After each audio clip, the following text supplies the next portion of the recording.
am come to know your pleasure. That you might know it would much better please me than to demand what 'tis. Your brother cannot live. Even so, heaven keep your honor. Yet, may he live a while, and it may as long as you or I. Yet he must die. Under your sentence. Yea. When?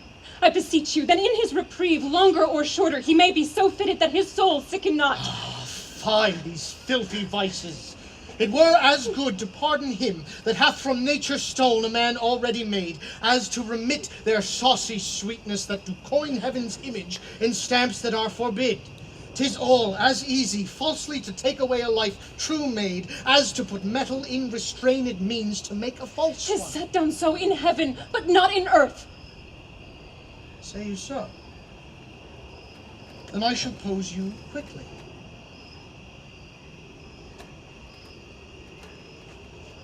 Which had you rather?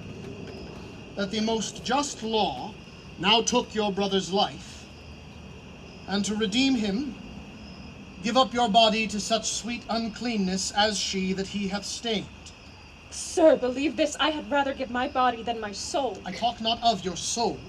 Or compelled sin stand more for number than for account. How say you?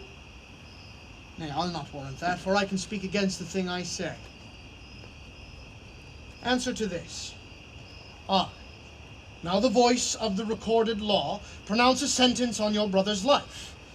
Might there not be a charity in sin to save this brother's life?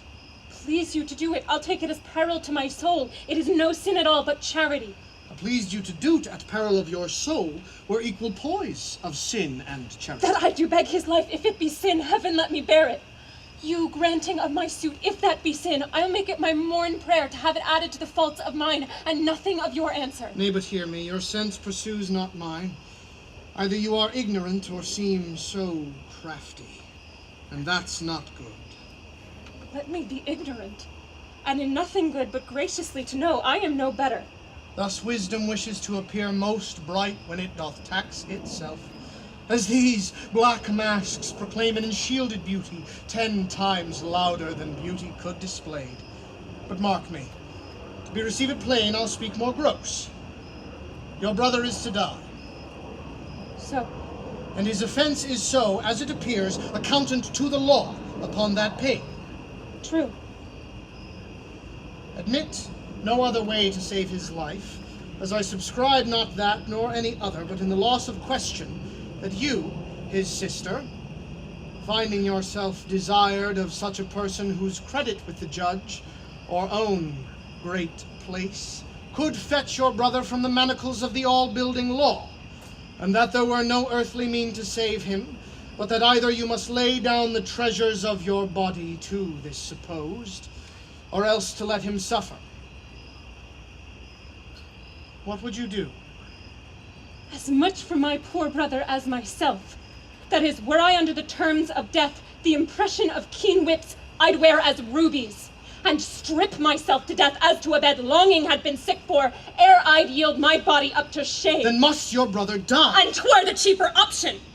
Better it were a brother died at once than that a sister, by redeeming him, should die forever. Were not you then as cruel as the sentence that you have slandered, sir? Ignominy and ransom and free pardon are of 2 houses.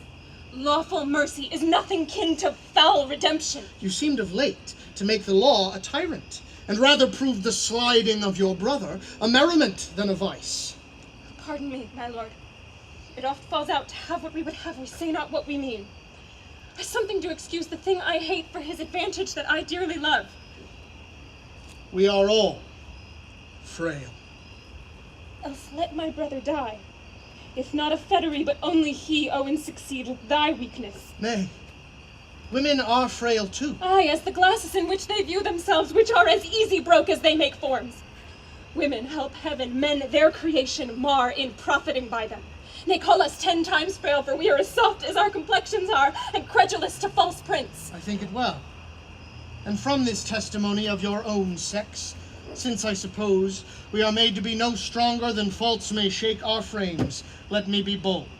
I do arrest your words. Be that you are, that is a woman. If you be more, you're none. If you be one, as you are well expressed by all external warrants, show it now by putting on the destined livery. I have no tongue but one. Gentle my lord, I entreat you speak the former language. Plainly conceive I love you. My brother did love Juliet, and you tell me he must die for it. He shall not, Isabel, if you give me life. I know your virtue hath a license in it that seems a little fouler than it is to pluck on others. Believe me on mine honor, my words express my purpose. Little honor to be much believed, and most pernicious purpose. Seeming, I will proclaim thee, Angelo, look for it!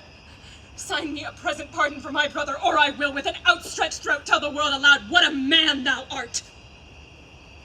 Who will believe thee, Isabel? My unsoiled name, the austereness of my life, my vouch against you, and my place in the state will show your accusation or way, that you shall stifle in your own report and smell of calumny. I have begun. And now I give my sensual race the rein. Fit thy consent to my sharp appetite. Lay by all nicety and prolicious blushes that banish what they sue for. Redeem thy brother by yielding up thy body to my will. Or else he must not only die the death, but thy unkindness shall his death draw out to lingering sufferance.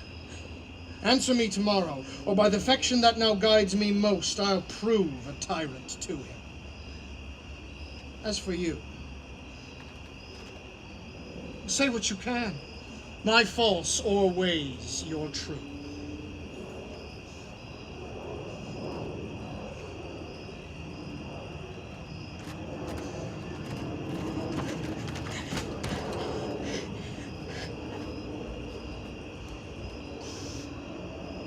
To whom should I complain? Did I tell this? Who would believe me?